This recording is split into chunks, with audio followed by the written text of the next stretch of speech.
Okay, what we're going to talk about now in this second part of this lecture is the second nucleic acid biosynthesis process, which is the one where instead of DNA, we have RNA or ribonucleic acid being formed through the process of transcription.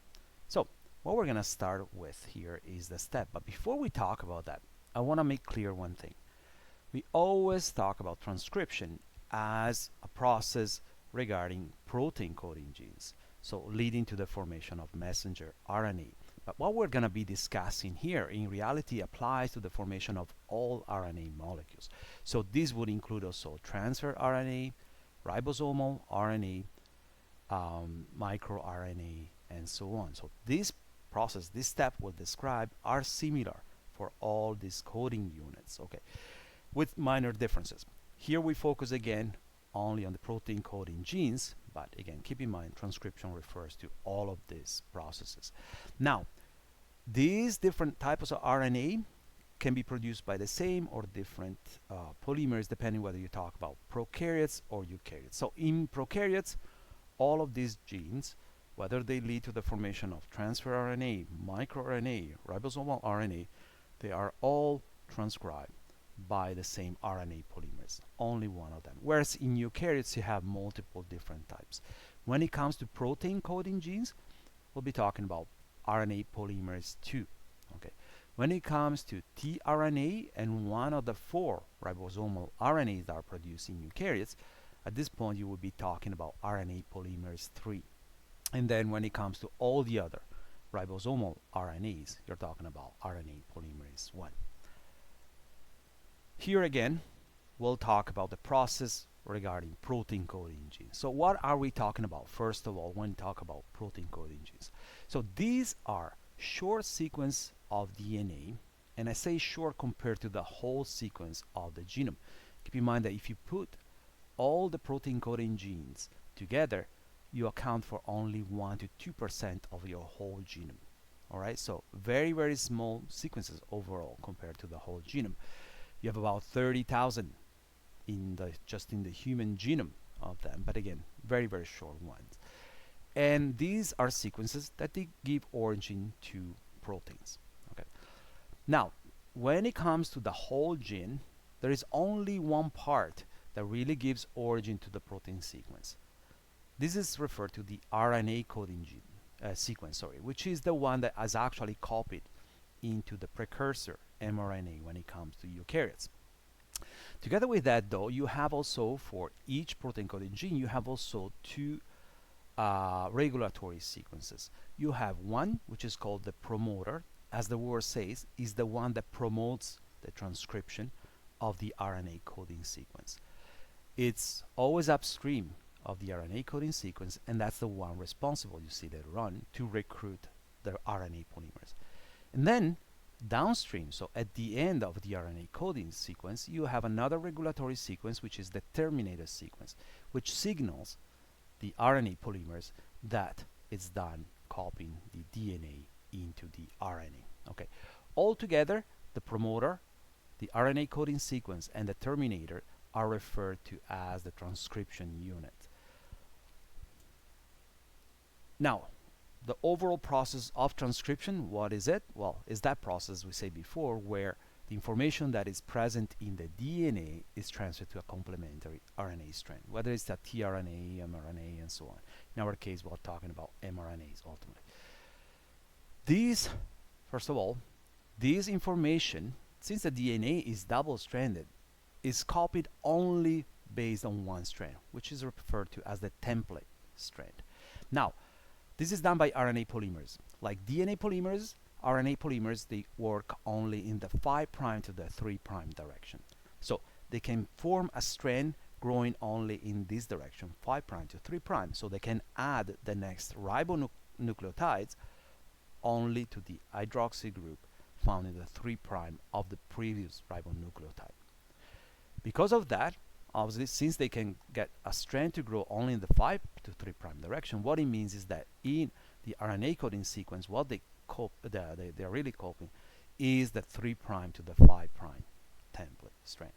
Okay, the opposite of a complementary sequence there. Differently from DNA polymers, also RNA polymers do not require a primer to start.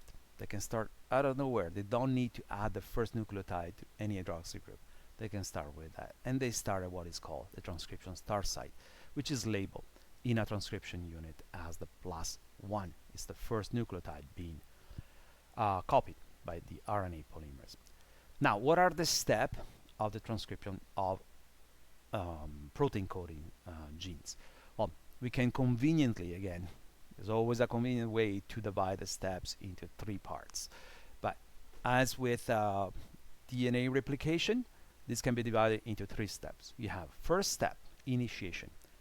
This is actually, this division here reflects also where they take place in the transcription unit.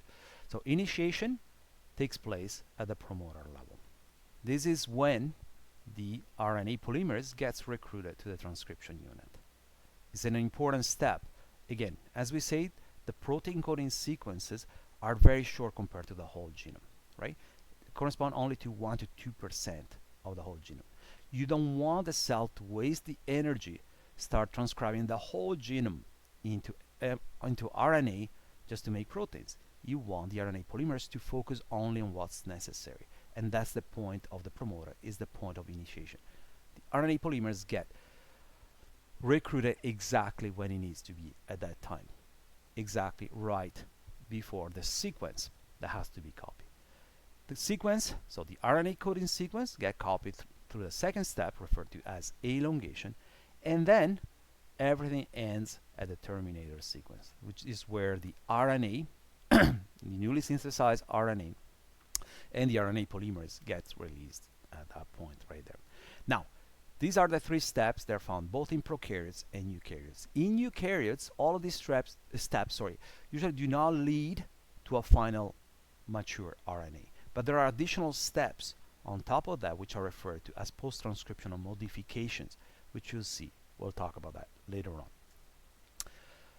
Now, let's start talking about initiation, the first step that takes place at the promoter level. Before we talk about the events that are part of initiation, let's talk about the promoters. These are extremely important sequences. These are sequences of DNA found, again, before the RNA coding sequence that can consist of a few hundreds, 100, 200 base pairs, all the way to a few thousand, 2,000 base pairs. Okay. They tend to be rich, not surprisingly, in adenine and thymine, similar to the origin of replication. Do you remember that part? Why? Because if you think what has to happen here at the promoters, and that's the function of the promoters and initiation, is to recruit RNA polymerase at the beginning of the transcription start site, but also give it access to the template sequence. So what it means, it has to lead also to the opening of the DNA, right? And being rich in adenine and thymine means there are less hydrogen bonds to be broken in order to open that sequence. Now, within promoters, all promoters will contain common sequences, very well-known sequences, which have the function to recruit the RNA polymerase through proteins called transcription factors. Now, what are these sequences? These sequences are, for example, in prokaryotes, this sequence right here, so which is referred to as the -35 box, TTGACA, and the -10 sequence or -10 box sequence is referred to as the TATA box, because it consists of a TATAAT. These are conserved pretty much in all the genomes in prokaryotes and have an important function of recruiting the sigma units, this transcription factor present in prokaryotes. Now, there are many other common sequences here, referred to as consensus sequences, which do attract different type of proteins, different transcription factors. What are transcription factors? Again, are just protein that are recruited at promoters by specific sequences. So each transcription factors would have its own sequence. For example, again, these 2 sequences here attract in prokaryote the sigma factor, which you'll see later on is bound to the RNA polymerase. In eukaryotes, you have many more transcription factor, many more of these proteins that turn on and off the expression of the gene. And each one has its own specific sequence. For example, MyoD. MyoD is a transcription factor that is expressed in muscles, only in muscles, right? And so promoters of genes that have to be expressed in muscles actually do contain these type of sequences which are recognized by this transcription factor, which then, when it binds to it, helps turning on the promoter. NRSF. This is a transcription factor which is specific for genes expressed in the nervous system. In this case, it's silencer. I'll talk about that in the next slide, but has this specific sequence. So these NRSF will now bind to the sequence that recognized by MyoD, but only to this one, and vice versa. MyoD will not bind to this sequence, long sequence specific for NRSF, but it will bind to this one right here. Now, transcription factors, so these proteins that bind to specific on sequence sequences, are those factors that are responsible for the activation, so turning on and off genes in different ways. So they can either turn it on or off. For example, MyoD, when it binds to this sequence, actually turns on the promoter. Whereas NRSF, when it binds to this sequence, it turns it off. So they can be either activators, like MyoD, it's an activator, or a repressor. S stands for silencing factor, SF here, for example. For this. So these, when it binds to this sequence, actually turns off the promoter. They can do that. Not only that, but also they're responsible for turning on or off the promoter at different times. So for temporal expression of a gene, it could be, for example, early when you're growing up, but not when you're an adult. That's what we mean by temporal. And spatial, in different parts of your body. For example, you have, as we say, MyoD is expressed only in muscles, but not in neurons. Therefore, it will bind to the promoter with this sequence only muscle, turning on those genes, only muscle, but not in neurons. All right. So that's what we refer to as spatial control of gene expression. Here, a couple of examples again. So the top example there refers to the spatial expression or silencing of the genes caused by transcription factor. MyoD, as we say, it's expressed only in muscle. So if you take cells from one of your skeletal muscles or cells from your brain, and now you look, you will find MyoD only in those cells in the muscles. What it means is that these promoters, obviously the promoters are present everywhere. The genome is the same in your brain as it is in your muscle. It's not different. But the presence of the protein here, only in the muscle, would lead to the activation of these genes only in the muscle, not in the brain.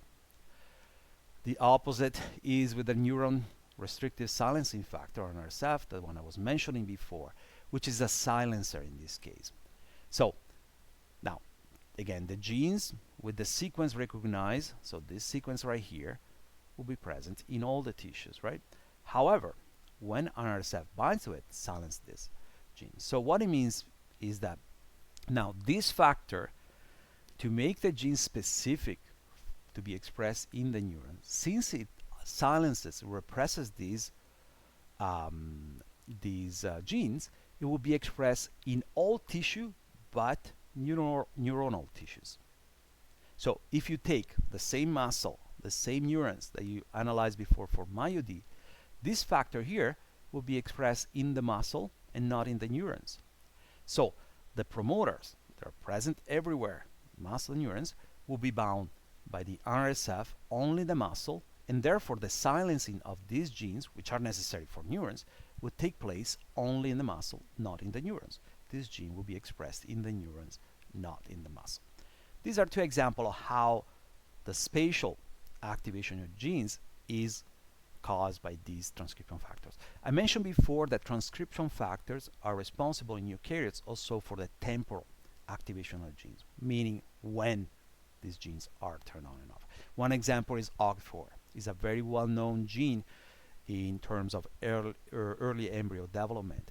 This gene is expressed at very high level, very, very early in the formation of the embryo, actually before even the embryo implants in the uterus of the mother. And this factor so is expressed everywhere in all cells. So there is no spatial, in this case, differentiation there. But its timing is expressed only in the early embryo. And by doing that, this transcription factor activates a series of genes that do block the differentiation of these cells. So this transcription factor binds to many genes, right, when it's expressed, and this prevents these cells from turning into muscle, neurons differentiating, right? So they stay undifferentiated. This stays what we call as pluripotent stem cells. But as soon as the embryo implants, the expression of OCT4 starts going down.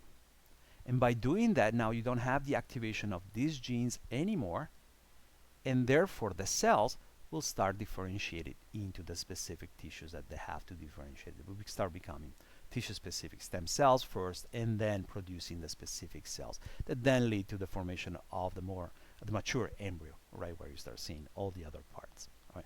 So this is an example instead of temporal expression of transcription factor, and therefore temporal regulation of gene expression mediated by the transcription factor. So we talked about the promoter. We talked about how in the promoters you can find these transcription factors, very abundant in eukaryotes, that control the expression of the gene at different times. What happens during initiation at this promoter level? Here we refer to what happens in prokaryotes. It's the simpler system here, but it's similar to what would happen in eukaryotes as well. So when in prokaryotes, what happens there? You have that this transcription factor, sigma factor, is first binds the RNA polymers. The point of initiation is to recruit RNA polymers to the promoter, right, and place it to the transcription start site and give it access to the template strand. So this is done. RNA polymers by itself cannot bind to the DNA. Doesn't recognize any sequence here in the promoter. But there are this sequence, if you remember the -35 and the -10 boxes sequence, that are recognized by the sigma factor. So the sigma factor binds to the RNA polymers. When it's bound to it, then it goes and it binds to the promoter at the -35 and -10 boxes there. By doing that, it's bringing the RNA polymers to the promoter. Not only that, but also it places the polymerase right at the transcription start site here, at the +1 right here. Not only that, all of these also leads to the opening of part of the sequence here, which includes the transcription start site, forming this opening which is referred to as the transcription bubble. It looks like a bubble. All right. So at this point, with the opening here now, not only the RNA polymer has been brought to the promoter, to the transcription start site, but it starts having also access to the template sequence right there. At this point, initiation would end. Now, this is a picture that shows you how RNA polymer exists as a holoenzyme. That's how we say when it's combined with a sigma factor, when it's brought to the promoter. So this is a schematic here where you see the sigma factor and the RNA polymers here. The RNA polymers here consist of several units, alpha and beta here, combined together. But then it first is bound to the sigma factor here. When it's bound to it, you have the sigma factor that binds to the -35 and the -10 boxes here, consensus region, boxes, you can call them whatever you want. And this binding brings the DNA polymers again to the promoter at the transcription start site and the formation of the bubble. Once this is done, once the transcription bubble has been opened, initiation ends. Not only that, but then the sigma factor gets released. Can get released. DNA polymerase at this point is tightly bound to the DNA. The sigma factor is released. This transcription factor goes and elongation starts. So sigma factor is released, and now the RNA polymers start adding one ribonucleotide at the time in the 5' to 3' direction, following the sequence which is in the template strand, right? It starts at the very first nucleotide, which is the transcription start site, is +1 here, and when it does, it keeps moving, copying the template strand. The template strand will be 3' to 5', and forming the new strand in 5 prime to 3 prime.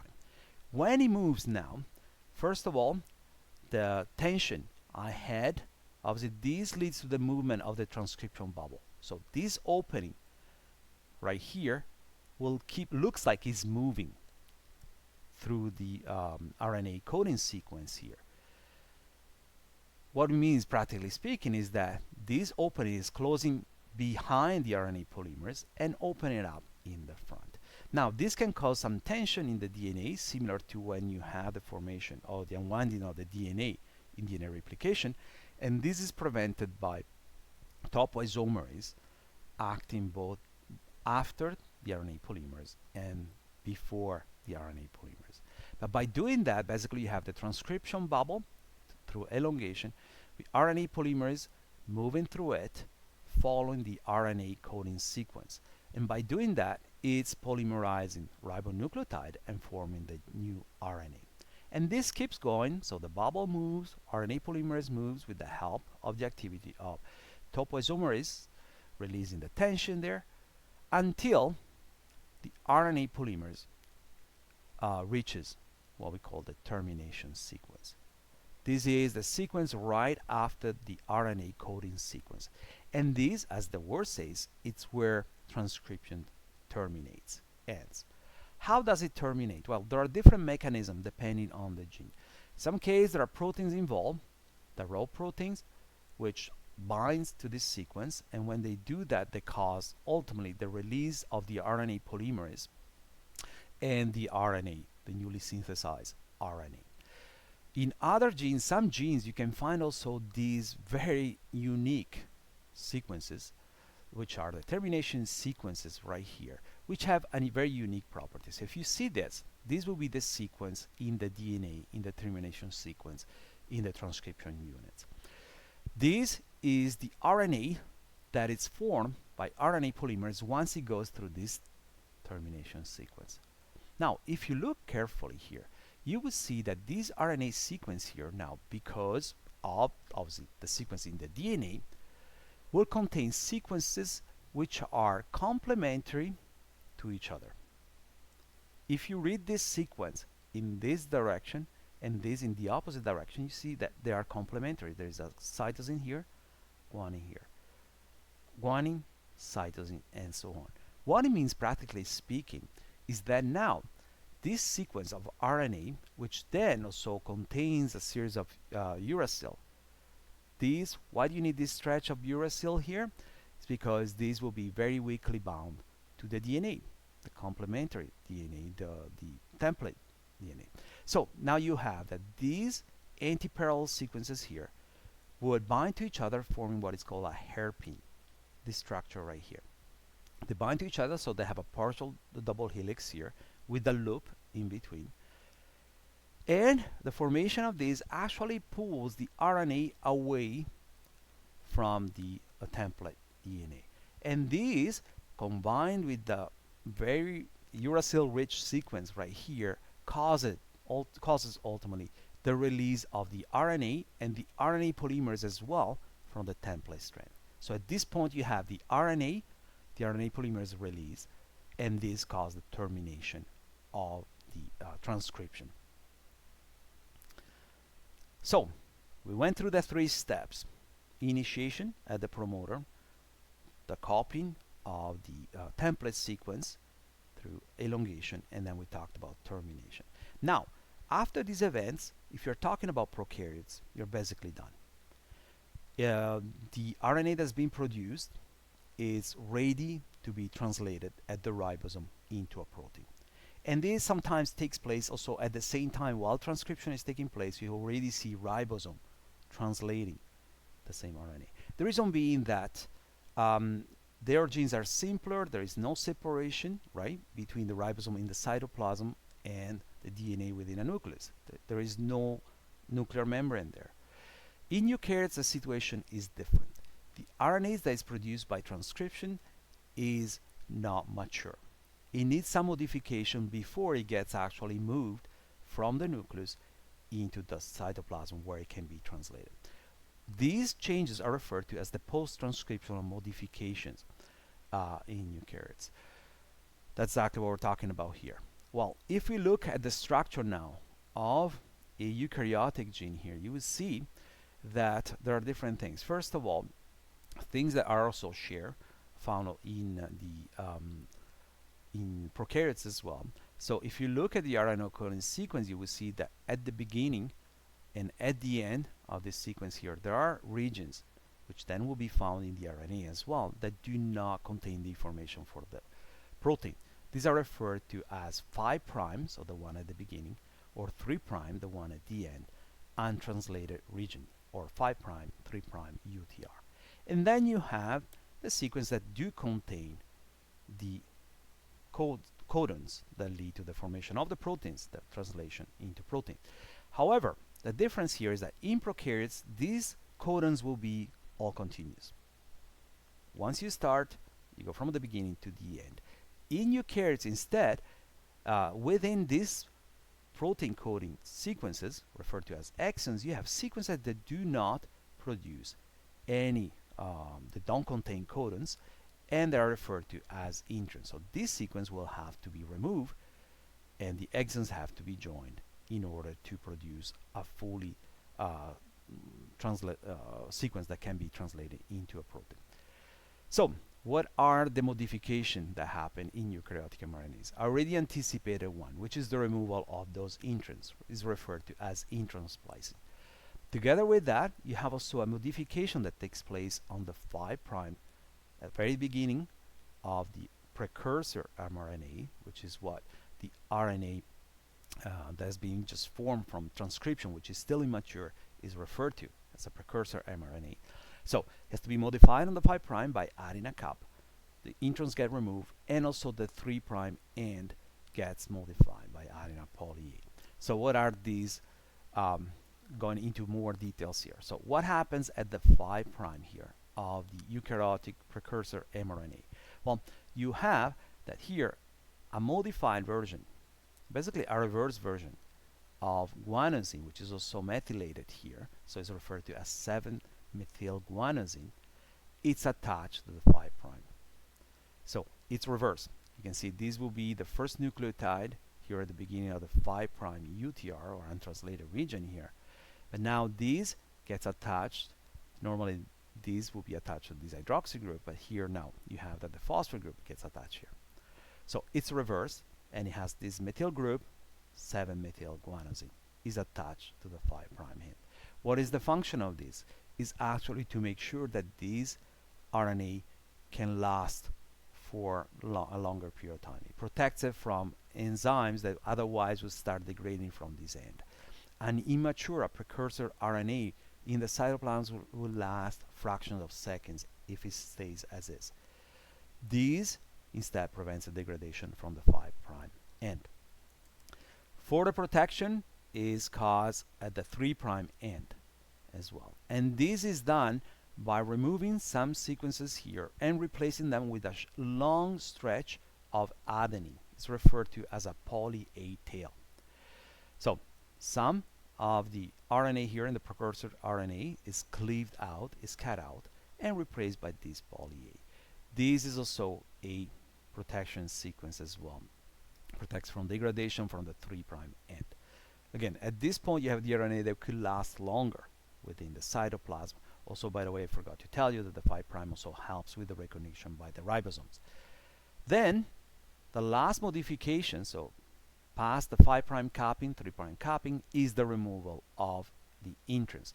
This is referred to as intron splicing, or splicing of the precursor mRNA. Now, not all genes undergo that, okay? Only the genes that have these introns, so these known protein sequences, so sequences of first DNA and then RNA that do not contain the codons, so only those genes that do contain introns undergo splicing. Some of them, they simply have basically a single exon. So what happens here during intron splicing? You have that the introns are removed, and the exons that do contain here the coding, or the codon, sorry, that will give irritant to a protein, they get connected with each other. So this exon will be exon 1, the green one exon 2, red one exon 3, as you can see here after splicing, they get joined together so you can start having a continuous sequence of codons here, which can be translated into the protein.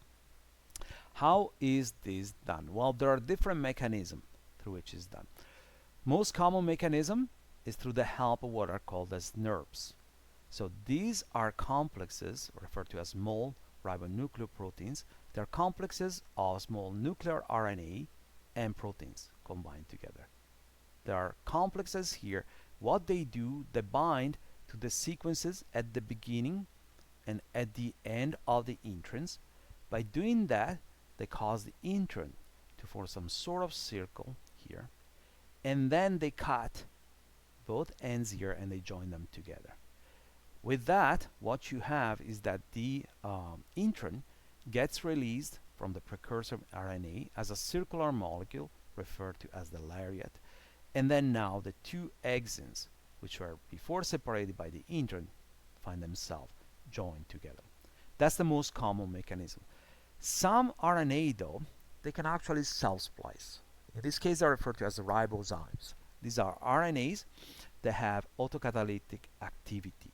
So they don't need the SNRPs, but they can actually do the removal of these introns on their own.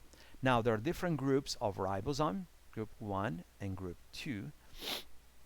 And so this will be what happens in group 1. What you have is basically still the endpoint is the joining of the exons here. Don't really need to remember the full details here. The only thing I want you to remember is that in group 1, the intron is actually released in a linear form, whereas in the group 2 is released as with those nerves as a lariat. So these RNA per se will get this end to react with this adenine here within the intron to bind together, and then these the end of this exon would join the first exon with the second one right here.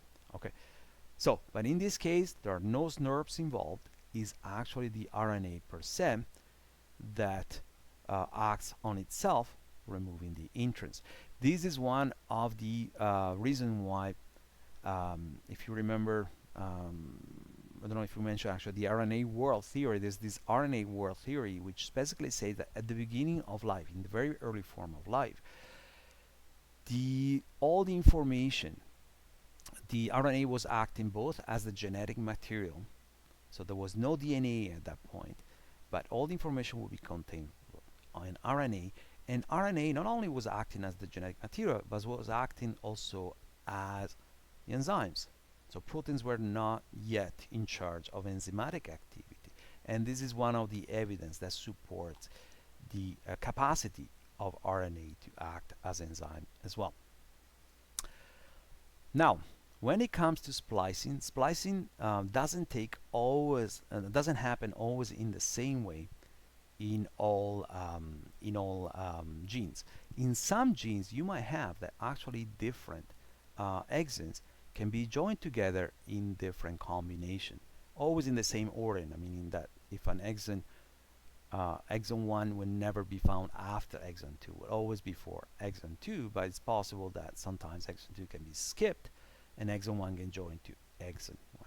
This is one of the reasons why, if you actually analyze the amount of proteins that your body can produce, you'll find that you can produce over 100,000 proteins despite having only 30,000 genes, meaning that some genes, exactly because of what is called alternative splicing, can produce more than one form of the proteins.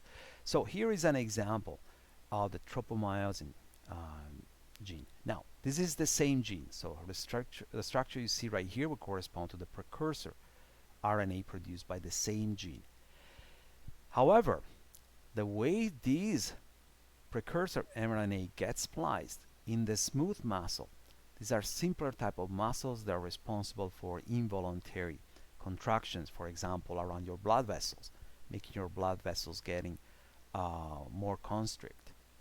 For example, when it gets really cold and so on. Or the way these precursor RNA is spliced in skeletal muscle, and these are the muscles that are responsible for your voluntary, basically all your voluntary type of movement, plus some involuntary one like the shivering itself. But that's what, for example, If you touch your leg, that's what you're touching, a skeletal muscle, something you can control there. So the way the same gene produce this precursor RNA, the same one in both tissue. However, the splicing is different. If you look in the smooth muscle mRNA here, you will see that now exon 2 is joined directly to exon 4, skipping exon 3. And here, exon 9 is spliced directly to exon 12, skipping exon 10 and 11. There is a different situation in skeletal muscle RNA. So where you have the exon 1 now skips exon 2 and gets joined directly to exon 3. And here, this goes on until exon 11, and exon 12 is not even included in the final mature messenger RNA. By doing that now, you have a different combination of codons found in the muscle, in the messenger RNA smooth muscle compared to the skeletal muscle here. And therefore, you actually have two very different proteins that are produced in the smooth muscle compared to the skeletal muscle. Keep in mind, this could easily be, for example, if some of these exon, for other proteins in this case, were responsible for anchoring a protein to a cell membrane, you could actually have that the same protein might end up being, imagine these exon here being responsible for the anchoring to the cell membrane. You could have that the protein here in the smooth muscle is attached to the cell membrane, is embedded inside, but not in the skeletal muscle. Other things, you can see how some mutation ultimately to the same gene could have an effect only in one of the tissue, not on the other one. So imagine that there is a change in the sequence, one of the codons in exon 3 here. Now this would affect the protein in the skeletal muscle, but will have zero effect in the smooth muscle. Now, through all of these three processes, post-transcriptional modifications, again, that takes place only in eukaryotes, now you end up having the formation of what is called a mature RNA.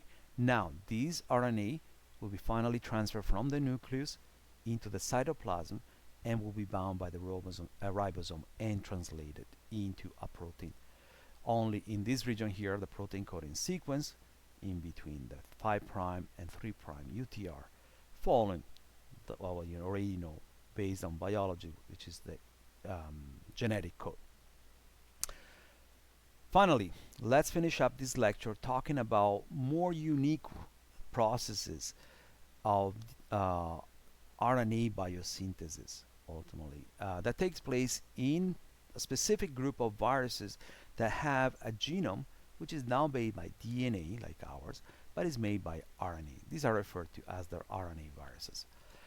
Now, when it comes to viruses, now viruses can have a DNA genome or an RNA genome. They can have a single strand or double strand DNA genome, or they can have a single strand or double strand RNA genome. They have all the variation possible out there. Now, what we focus on here is just RNA viruses, okay? And we're talking about both single-stranded, so they have only one strand of RNA, or double-stranded RNA viruses here. Now, when it comes single-stranded RNA or double-stranded RNA viruses, now their replication of their genome obviously is different. Now, you don't have a DNA template to start with. You have an RNA template. So a DNA polymerase would not work right away there. Now, the replication there can take place in different ways and involves genes, proteins, sorry, they're not present normally in eukaryotic cells, at least at the beginning, but they are coded by the viruses themselves. So, how can a single-strand RNA or double-strand RNA genome be copied? Well, it can be copied basically pretty much directly through an RNA-dependent RNA synthesis, or it can be first reverse transcribed from RNA into DNA. That's what happens in retroviruses, such as the HIV virus.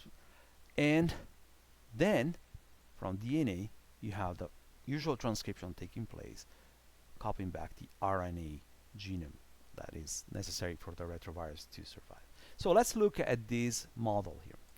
So in RNA-dependent RNA synthesis, now this happens in both double stranded RNA viruses, For example, rotaviruses. This is a very common virus that causes gastric problems or diarrhea, often in children, and also takes place in single-stranded RNA viruses, such as, for example, you probably know this one, COVID, coronavirus here, the SARS-CoV-2 virus here, for example, replicates through RNA-dependent RNA synthesis. Hepatitis C, poliovirus, influenza A, they all replicate using the RNA-dependent RNA synthesis. Now, this is done using an enzyme referred to as RNA replicase or RNA-dependent RNA polymerase, which is coded by the virus itself. So the information is in the genome that is carried by the virus. And this leads the RNA to be copied into the RNA complementary strand. So how does it work? It can happen in two ways. Now, in double-stranded RNA viruses, you have the RNA replicase will produce, so this is the double-stranded genome of a virus. Now, basically it looks like DNA. If you think it's a double helix, which has both the complementary strands right here. So the replication done by DNA replicase or the RNA-dependent RNA polymerase here is done exactly like in DNA, but only by RNA polymers in a semi-conservative way, where you have that both strands get copied, right, and give origin to additional viral genomes, right? Forget about this part. This is how these actually leads to the formation of the viral proteins themselves. So this is what happened in double-stranded RNA viruses. In single-stranded RNA viruses, actually, this can take place in different ways. So this will be the genome carried by the virus. The virus has entered the cell, would have released its genome that can be used also to produce the proteins, the information expressed here, including the RNA-dependent RNA polymerase or RNA replicase there. And now, depending here, so what you would have is that first, the RNA here, so in this case is labeled as negative. Negative or positive strands refer to only whether it can be directly or not translated into protein. So if it's negative, it means it has first to be converted into the positive form, which is the one that gets translated into the proteins. Some viruses have the positive form, some other ones would have the negative form. If they had a positive form here, as soon as it gets into the cell, the cytoplasm, it gets immediately translated. It doesn't need to be copied into the complementary version to be translated into protein. But now, no matter what, whether it's positive or negative, in order to produce new RNA molecules with the same sequence, right, if it's single-stranded, first the RNA has to be copied by the RNA-dependent RNA polymerase, so the RNA replicase, into the complementary strand, and then RNA replicase will copy this one into the other complementary strand, which now will be exactly the genome of the original virus. Okay. This is an example. I just put this slide here because I know it's probably of interest to you. That's what happened in SARS-CoV-2, so which is one of the coronaviruses, which is the one that's causing all the mess here, the pandemic here that forces us to record this lecture right now. This is a single-thread RNA virus, and so it binds to cells in specific tissues, particularly in your lungs, your cells there. It uses this protein called spike, which is the target of the vaccines. All vaccines are targeting this green protein here, spike, which causes the binding here. Once it enters, it manages to escape the endosomes here, so the membrane formed by the engulfment of the virus here. The genome gets released in the cytoplasm. Now, the genome in this case, compared to what I was saying before, is not in the negative form, but it's in the positive form. So it can get translated right away start producing right away several proteins that are necessary for the SARS-CoV-2 to function within the cell and to produce new viruses. But now, in order to form more genome, now you would have that the RNA-dependent RNA polymerase or RNA replicase here would have to copy the genome here, the positively, first into the negative or the opposite complementary sequence, and then back into the positive or the positive strand, so the complementary sequence again. And this will be what will get packed now together with all the proteins here that will be produced through transcription and translation through this is the genome that will get packed ultimately finally into the baby SARS-CoV-2 variants here. Now this is what happens using RNA-dependent RNA transcription directly. In retrovirus, the story is different. As retroviruses are RNA viruses, okay, like the other ones that do, however, replicate in a different way. So instead of producing directly RNA, what they do, they first produce, and some examples are the HIV virus, the hepatitis B viruses. These are all viruses that do integrate into the genome, so they are potentially oncogenic viruses too. And they do, so what they do, they first use one of their own enzyme, which is the RNA-dependent DNA polymerase, to produce DNA. DNA, which then becomes double-stranded and would integrate inside the genome. That's one of the reasons why these viruses are extremely hard to eradicate once you get infected, because this double-stranded DNA enters, really embeds inside your genome, becomes part of your genome. How can you get rid of them, right? How can you cut it out? You can't. So it can become silent, or you can keep it silent with a cocktail medication, for example, with, for HIV, but you can't really remove the double-strand DNA of this virus. And then once it's embedded, now through the DNA-dependent RNA polymerase, still coded at this point by the virus itself, what you get is that the DNA, it's used actually to produce the viral genome. Again, obviously this will be copied into the positive form before being packed into the new variants there. So in this case, you don't have a direct copying of the RNA virus, RNA in the virus, of the genome, sorry, into RNA, but first you go through double-strand DNA, which integrates, and then that's the one that will produce the RNA genome. So in summary, what did we talk in these two parts in which this lecture was divided? First, we talk about the first nucleic acid biosynthetic process, which is DNA replication. We talked about all the possible model, the semi-conservative, the conservative, and dispersive model. And we talked about how Mesenthal and Stahl experiment allow us to understand that indeed it takes place through a semi-conservative model. Then we talked about the enzyme that do carry that, the DNA polymerase. We talked about their structure, how they work, how they're different between eukaryotes and prokaryotes, and then we talked about the steps of DNA replication. We talked about what happened through unwinding, elongation, termination, and the enzymes involved in each of these steps. Then in the second part, we move and talk about the second process, which is transcription, where DNA gets copied into RNA, whether it's tRNA, ribosomal RNA, still referred to as transcription. But we focused only on protein coding genes when we talk about the different steps. So we went through the different steps: initiation, elongation, termination. We talked about RNA polymerases, the difference between prokaryotes and eukaryotes in that case. And then, speaking difference between prokaryotes and eukaryotes, we talk about those steps, the post-transcriptional modifications that take place only in eukaryotes, consisting of a 5' 3' capping and the removal of entrance through splicing.